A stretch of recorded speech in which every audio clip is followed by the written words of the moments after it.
Muhammadu ya fito sabo fil ito gun Jibril ce ya Rasulullah ka shiga ice na shiga ice ka san me yake a gun ice a ce ya hayyu ya Qayyum shine anan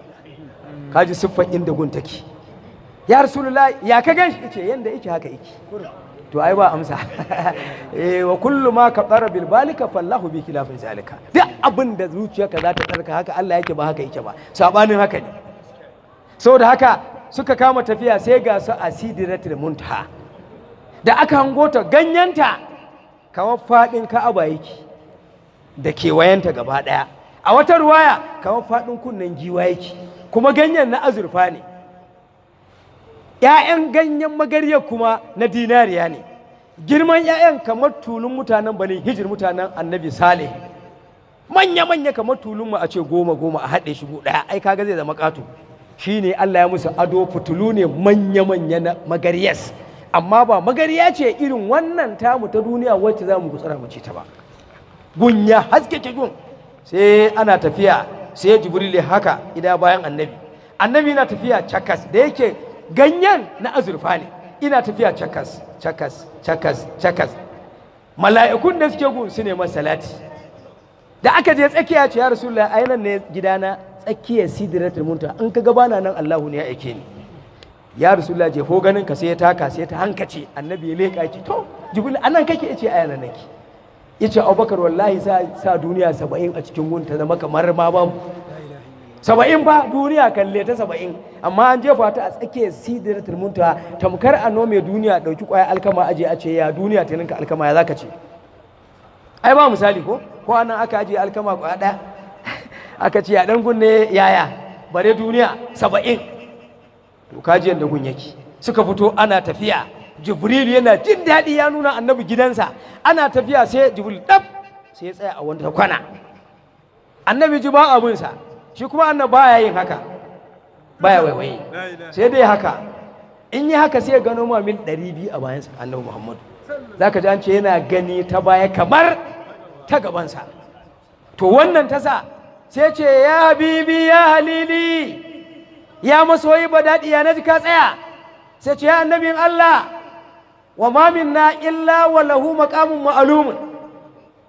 wallahi ya rasulullahi babu da wani mala'ika a cikin mu sai aka yi bigiransa sananne da aka ce kai ke itar nan law tajawaza maqamahu la taraka bin nuri da zai tsallake inda Allah ya shata ma sai ya kone da mala'ikun da suke wajen ni nan iya nan Allah ya min iyaka da zan zo nan inda kake mala'ikun mu sai su kona dan ba a yi min umarni ba annabi sai haka da hannunsa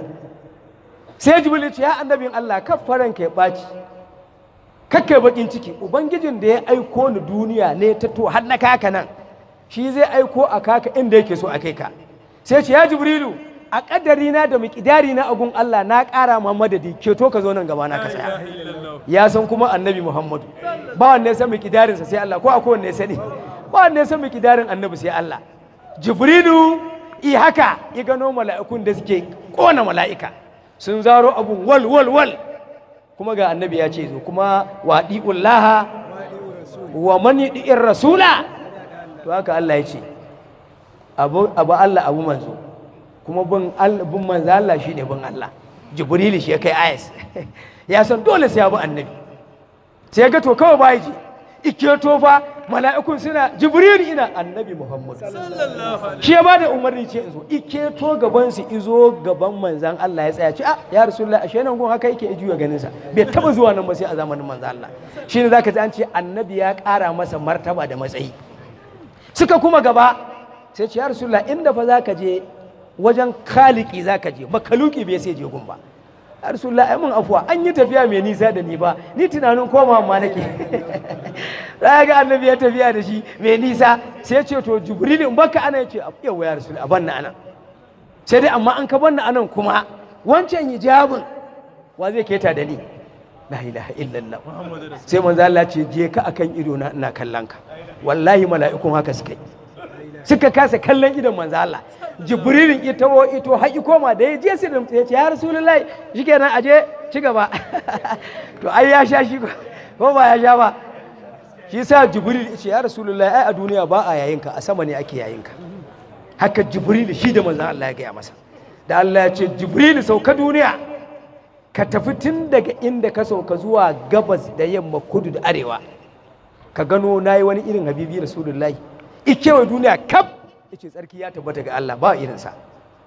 yace a fada ta gaba ɗaya jibril na rantse da zati na ban yi irinsa ba ko ba zan irinsa ba kuma taba shi taba ni ne haka Allah ya ce yace jibrilu kwara ma a taba ni zan yi sauki akan a taba mun shi ka san ko wannan Allah ya sa shi a gaba ya kake daukar wannan ka san ku ayin kana neman Allah ta bugun annabi anan zaka same shi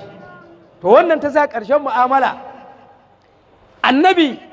sai ya ji motsi a gabansa sai ga shimfiɗa guda ɗaya da mala'iku guda hudu ya rasulullah Allahu ya ci kawo kan nan suka tafi da manzan Allah suka yi tafiya da shi in yanke hijabi 50,000 70,000 50,000 70,000 50,000 70,000 50,000 70,000 duk wani hijabi da za a keta in kaji yanda yake za ka yi mamaki sai da aka shi wani hijabi baki wulik sai aka ajiye annaba